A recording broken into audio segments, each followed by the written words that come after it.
Hello and welcome to WM Today, Wealth Management Today's YouTube channel. My name is Craig Iskowitz. I am the CEO of Ezra Group, a management consulting firm in the wealth management and surrounding fintech space. And with me today is Michael Kitces. Hi, Michael. Hello, good to be here, Craig. Michael is a partner and the director of research at Pinnacle Advisory Group. He's also co-founder of XY Planning Network and the publisher of the Kitces Report and the Nerd's Eye View. You mentioned in this particular blog post were the more B2B firms, the robo platforms, we call them, that are looking to automate advisors and help advisors launch digital channels like Trizic, which is looking at the banking space, and Orange.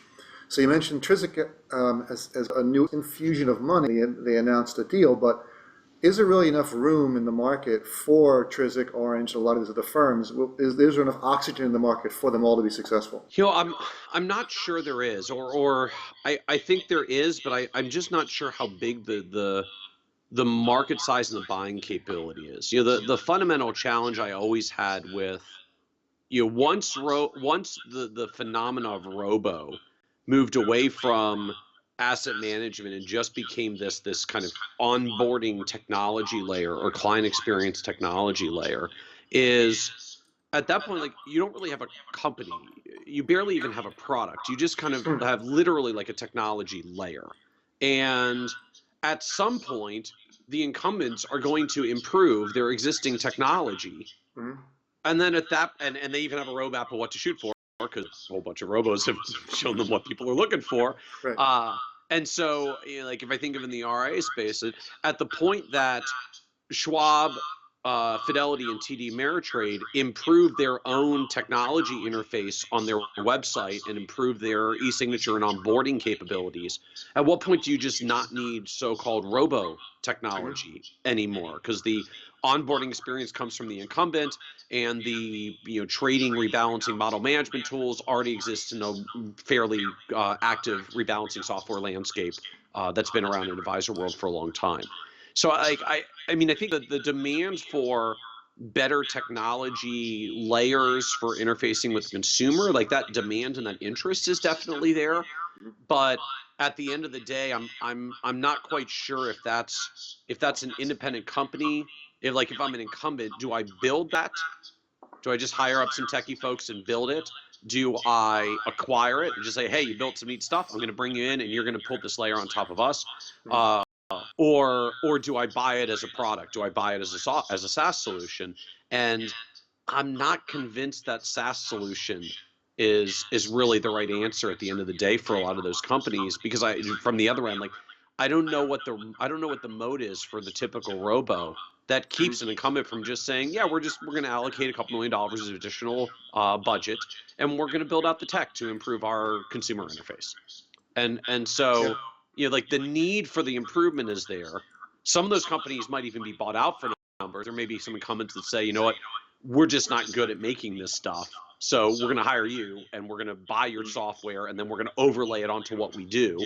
And so I can envision a lot of that happening. But this idea of like a sustainable sort of intermediary robo overlay layer, I'm just not sure how sustainable that is in the long run before the incumbents gobble it up, either by acquiring or building their own.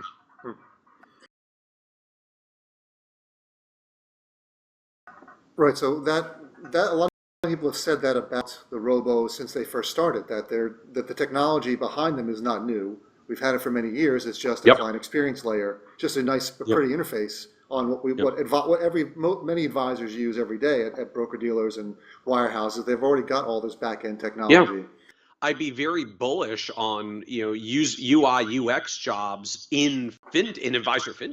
The people who are designing this stuff, job potential, but I don't know how long it exists as an independent product layer before a lot of the major firms just go out and say, you know what, we're going to hire ourselves a couple dozen UI UX people and we're going to make a great client experience out of our existing tech, and off we go. So yeah, I mean, the plus, at least for the whole robo space, like, I think there was a phenomenon there for a couple of years where nobody realized how bad their technology was because they only compared it to everybody else and we all sucked together. And it Sure. wasn't until Roboadvisor showed up and saw what a client experience looks like when a pure tech firm with no legacy constraints comes in and designs something from scratch.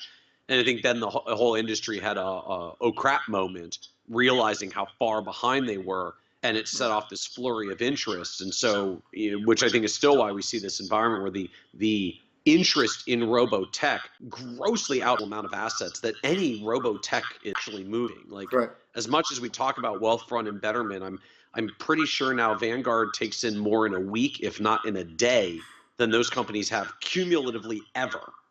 Yeah, the numbers are staggering when you look at them, and they've really plateaued. I wrote about this on my blog last year. Yep. Wealthfront plateaued, Betterment's got a little farther, but they've kind of plateaued. They're just really nice sized RIAs at this point. Yeah, they're nice sized RIAs, and in the independent RIA community, the race in the whole space right now is the race to $10 billion. So a couple of robo platforms moving in that space as well. Like, kudos to them, and I wish them luck. And I don't think there's anything wrong with saying we're in a race to $10 billion and we have a particular angle and client experience around robo and we serve a particular demographic. Like, I think frankly all of that is fine and good as a company building value proposition as well. The only small caveat is almost all the other RIAs competing in that space are bootstrapped, and a couple of the robos did it at $500+ million venture valuations. Right. And so I'm not quite sure, like, it's not that they're bad companies or that they're not delivering a valuable thing.